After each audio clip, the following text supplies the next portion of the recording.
আসসালামু আলাইকুম। এটা হলো আমার মেয়ে। সবাই তার জন্য দোয়া করবেন।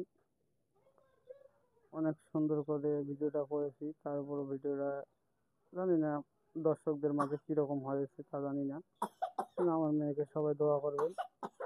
হুম। কারণ আমার মেয়ে ভিডিও করতে দেয় না, তারপর আমি চুপ হিসাবে এইভাবে ভিডিওটা করলাম। কিন্তু সবাই কেমন হয়েছে কমেন্টে জানাবেন, আর কোন কোন জায়গা থেকে দেখতেছেন ইনবক্সে বলে যাবেন। ধন্যবাদ সবাইকে। আসসালামু আলাইকুম। ভালো থাকবেন সবাই।